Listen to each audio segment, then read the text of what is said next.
Thank you for that introduction. It's so nice to see you, Stephen, and everyone, and Bishus, Rabbi Lister. Very, very wonderful to see all of you. And this morning, you must forgive me, I'm multitasking. I'm a true 21st century father. I have my little boy here, who's 1 year old. My wife is on a course today, so part of the juggles and excitements of life, so you'll excuse me if there's some baby noises in the background, and forgive me. Ladies and gentlemen, I want to share with you an idea about this week's Sedra, because, you know, Parshas Matos and Matos Maseh, it's a double Sedra, are about journeys. The journeys of the children of Israel when they left Mitzrayim, they were in the wilderness for 40 years, and the Torah goes into great detail to list all the encampments of the Jewish people.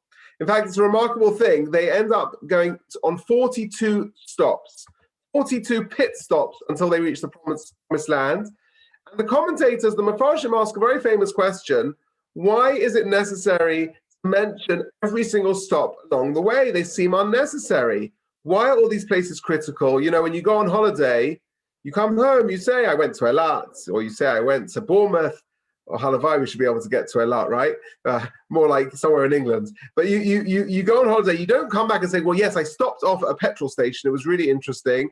And then a little bit further down the road, we had to pop into Tesco's because we needed to buy something. And I went into Smith's in the airport to pick up some, you know, we don't go into so much detail. Why does the Torah need to recall every single pit stop on the journey to Eretz Yisrael? And the Ramban teaches us that Hashem wanted Moshe to record all of these stops because actually something very profound here.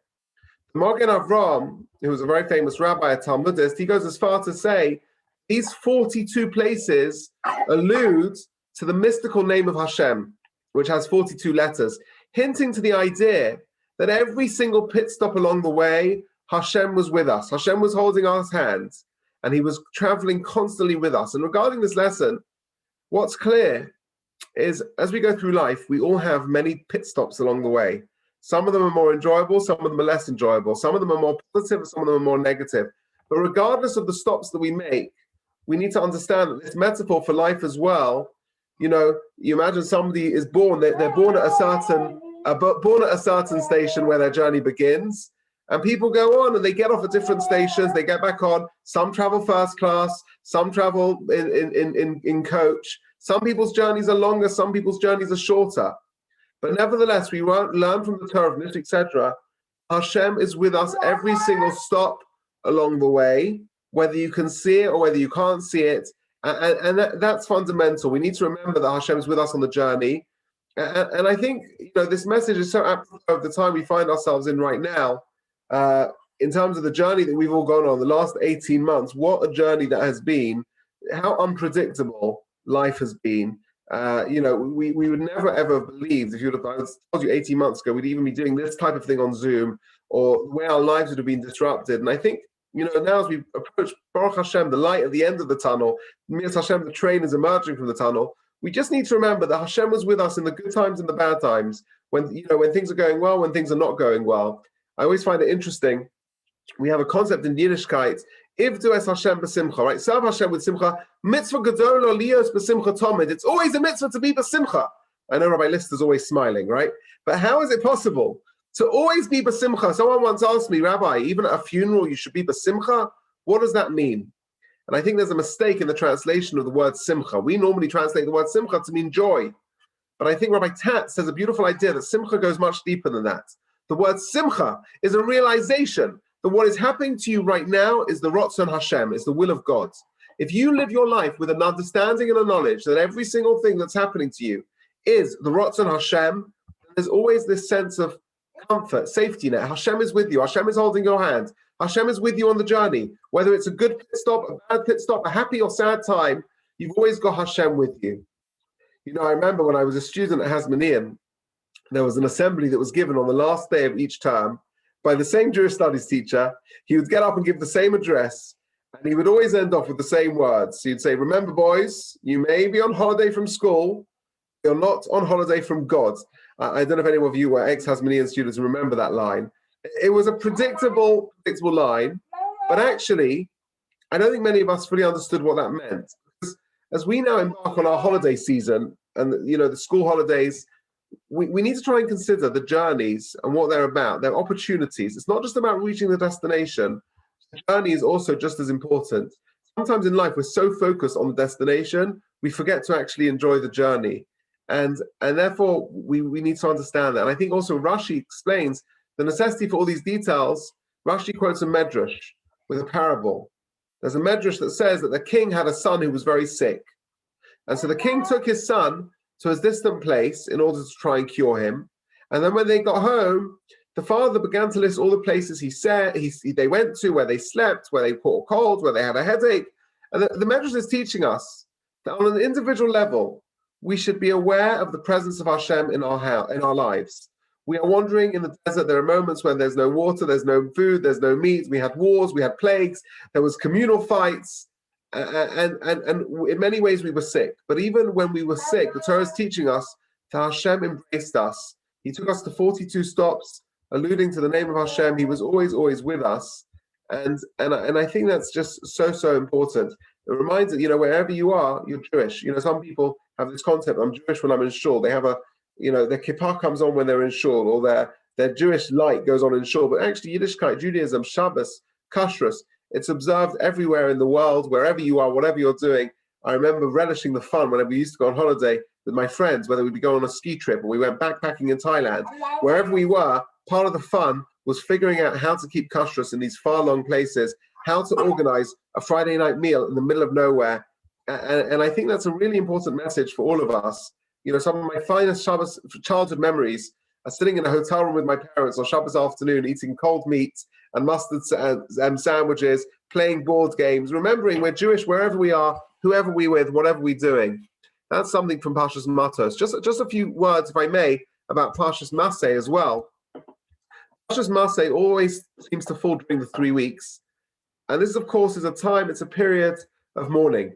Ultimately, it's going to peak Sunday week in Tisha B'Av, where we're going to once again be mourning the destruction of the temple. And we know that this is called a period called the 3 weeks. In rabbinic literature, it's referred to as the Bein HaMetzarim, which literally means between the tragedies. This period of time, it kind of symbolizes the fragility of the Jewish people. This time of year encapsulates, the fears that we face as a Jewish people, the suffering that we went through in our history, the destruction of the Beis HaMikdash, the Crusades, the blood libels, the Inquisition, the pogroms, Eastern Europe, finally the Holocaust, and even modern day anti-Semitism and struggles that we face. And therefore, according to this as well, why does the Torah list all 42 steps to show that even through our history, even through the difficult sojourn that we've gone through in Jewish history, which has been fraught with danger and sadness and difficulty, Hashem has always been with us throughout. And I think this is really a message for us as we approach this season of Tisha B'Av, where Sunday week we'll sit and we'll mourn and we'll remember. We just need to remember that Hashem is with us, holding our hands, even though it's not always so easy to understand and it's not always so easy to connect with. I think that's a really, really powerful and important lesson. I'm just trying to think if there's one more thing I want to share with you just on the 3 weeks, if I may. This concept of Kiddush Hashem, I think that's just so central. 3 weeks. The idea of what is the mission statement of the Jewish people? What are we trying to do in the 3 weeks? What are we trying to remember? This idea of this idea that we want to be a holy nation, a nation connected with the Almighty. When we mourn the temple, what was the role of the temple, right? It's very hard for us to understand why it's so hard not to have the temple. If I would ask your average Jewish, English Jewish person, what are you more excited for? England potentially winning the Euros or the rebuilding of the temple, right? We're so disconnected from this concept of temple, from this concept of what it means, that really we need to try and tap in a little bit on whatever level we can to connect with this time of year, to connect with our identity, to push ourselves that little bit further. Last Tuesday night, we were watching the football, as I think most families were. And my 9-year-old son, Yosef, he said to me, "Daddy, if England was playing Israel in the Euros, who would you support?" And I said, "Well, thank God Israel's not in Europe, so we're okay." But he said, "But hypothetically, if it was in Europe, or if it was the World Cup, Who would you support? And I thought this was a fascinating question. We went into a 15-minute discussion of who we are, what we believe, what our identity is all about. Only in a rabbi's home during a football match can this type of conversation go on. But this conversation really woke me up and made me think a little bit. Who are we? What's our mission statement? What's our identity? Are we English Jews? Are we British Jews? Or are we Jewish Brits? Where is our priorities of our identity, of our connection with each other? I think if we can try to really internalize some of these messages during the 3 weeks particularly, where we go through difficult travails of, next week no meat, there's no shaving, there's no weddings, even though there's been such a long time where we weren't able to have weddings, we're still going through this period of this journey. We need to try and keep our eye on the ball, remember that Hashem is with us all the way through. And Mitzvah Hashem, we should be Zocher, not only for the rebuilding of the temple speedily in our days, but to be on a level where we can appreciate that, relate to that, understand that, and feel that connection.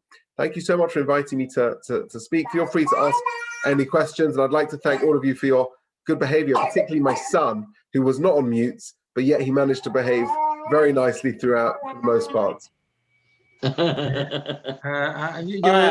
You can all unmute yourselves if you want to. Thank you so much, Rabbi Yoni, for that interesting talk, and I'm pleased that your son behaved himself. Well trained, very, very good.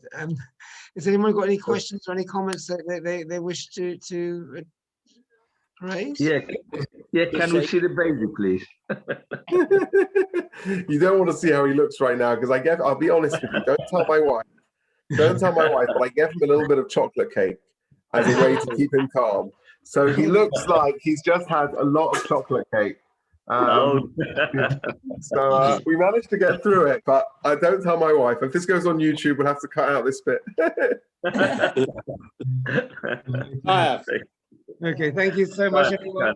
Have a good day, have a good week, and we'll see. Yes, Stephen, Reverend Kryman has his hand up. Oh, Shlomo, you want to say something? Shlomo Kryman. Yes. Yes, please. Thank you, Mr. Facilitator. Rabbi, it's a pleasure to listen to you, and even to meet your son, the next generation. But I just want to go back one and ask you, how's your mother? Oh, it's so nice to see you, Rabbi Kryman. It's been a very, very long time. It has. I remember being at your bar mitzvah. That's right. Right. Gosh. My mother is Baruch Hashem very well. I'll send you her best Please regards. give Estelle my fondest regards. I will. That's so nice. And she would have had a lot of nafas listeting to you this morning. That's so nice to see you. Okay, right. It's always good to have a personal connection, right?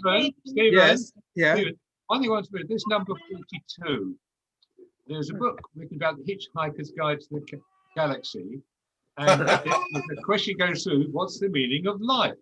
And the answer at the end of the book is 42. But also, I believe that halfway through the Torah, the actual middle verse, guess what the line number is? 42. Oh, right. Look that one up. Oh, interesting. Interesting. Okay. How interesting. Thank you for that. Okay. Thank you so much for that. Right, okay. Great. Okay. Shows everyone's listening, you see, because they're coming up with suitable comments. That's very good. Okay. Thank you very much again. Have a good day, everyone. Okay. Have a good week, and we'll see you all again next week. Okay. Keep well, everyone. Bye. Bye. Bye. Bye. Peter, quarter minute. I've gone. Joyce. Lydia? Yeah, I'll talk to you in a minute. Yeah. Okay. Okay. Take care. Bye, everyone. Bye.